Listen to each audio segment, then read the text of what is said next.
अस्सलाम वालेकुम। हमारा ये वर्ड है अबिज़मल। अबिज़मल दो बिल्कुल ही मुख्तलिफ मीनिंग में इस्तेमाल होता है।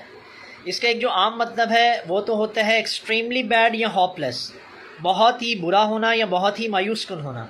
और इसका जो दूसरा लिटरेचर के अंदर मीनिंग इस्तेमाल किया जाता है वो है वेरी डीप, बहुत ही ज़्यादा गहरा होना।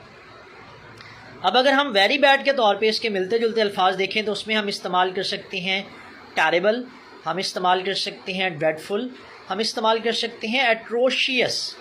और अगर वेरी डीप के तौर पे हम इसके मिलते जुलते अल्फाज देखें तो हम इस्तेमाल कर सकते हैं बाउंडलेस या बॉटमलेस। अच्छा, वेरी बैड के तौर पे अगर हम इसको किसी मुहावरे में इस्तेमाल करें तो मैं कह सकता हूँ पाकिस्तान डेट क्राइसिस इज़ अबिज़मल, कि पाकिस्तान के ऊपर जो कर्ज़े का बहरान है वो बहुत ही बुरा या मायूस कुन है। और अगर हम इसको लिटरेचर के अंदर, अदब के अंदर